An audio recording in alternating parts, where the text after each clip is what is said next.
take a few minutes in silence and let's apologize to the water, tell it how much we love it, how grateful we are. And where the Suncor tailings ponds are leaching down through the earth into the river.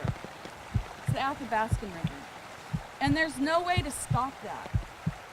You know, the scientists, all these supposedly smart people, they don't know how to stop that because those pools are huge, seeping through whatever they're lined with. And so there'll be miles and miles and miles of what was a very pristine, perfect river. And then we have the Kalamazoo River in the United States that 3 or 4 years ago had a tar sands oil leak in it that is still damaged for over 30 miles. I mean, we could go on and on and on with all the damages. In the Niger Delta, where Chevron is pulling out massive amounts of oil there. The whole river, it's just black with oil. As women, we need to know these things. We need to know where these things are happening. As painful as it is, we need to connect with that water. And all the water is connected, so you can pray for that water wherever it is that you're thinking of, through the water that comes out of your tap, through the creek that's by your yard, by going to the ocean, by just talking to water. Water's memory carries it all around. That water is carrying our apologies and our gratitude to all the waters in the world.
Had a march. So you were the first people to march in Benicia. In 1850, George C.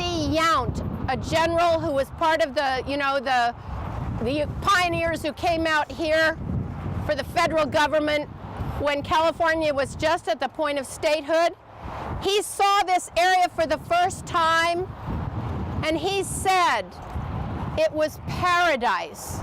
He said the sky was blackened by the wings of waterfowl rising up from the river and going to the sky.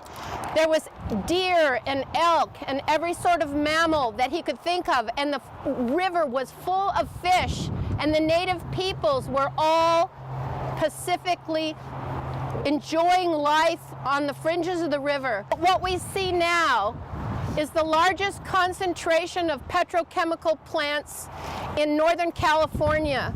You see, across the river, we're looking at Contra Costa County, and we're seeing, starting over here, we see the port, Shell Oil's port. And if you could look over the hills over here, you'd see the Franklin Canyon pet coke terminal that stores petroleum coke for Shell and I believe Rodeo Conoco. Just to the east of the bridge is Rhone-Poulenc, which is a huge chemical company. At one time in 1992 wanted to have a hazardous waste incinerator there, and people fought it in 92 successfully, and Rhone-Poulenc can't do that. So, but it is one of the big petrochemical plants right there. Then you look over here and you see another huge refinery that's now called Tesoro Golden Eagle Refinery, and it's one of the worst in terms of safety hazards. 4 men died there. You look up the river farther, you would see the remains of the Concord Naval Weapons Station during World War II. That station blew up and killed 300 African-American workers who were on the ships, and that shock wave from the explosion of the armament ships there was felt all the way to Benicia and Vallejo when windows knocked out and door frames got jammed up.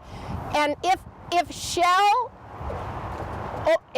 Refinery or the propane trains coming from Phillips 66, if we had a huge explosion across the river on one of those trains, the shock wave would travel across the river and could knock out Benicia. If we have an explosion of Bakken crude anywhere around here, coming across this trestle bridge, they might be trains going down to the Santa Maria refinery for Phillips 66, coming from Donner Summit. They may be bringing Bakken over here. We could lose a bridge. We could lose parts of our industrial park, Caltrans, highways, etc. We're talking about the potential for added risk every day if these projects go through. But our job is to imagine what it could be again. The fight is here because we have a refinery in our midst, and that's the challenge. Obviously, we cannot trust our government, and that is why citizen-led committees are important. So tonight, I am here to urge the community of San Francisco Bay Area to demand that their health and safety be put ahead of corporate profit. Please stand up and mobilize. It's a citizen battle, and let's have hope that we can change things. Thank you.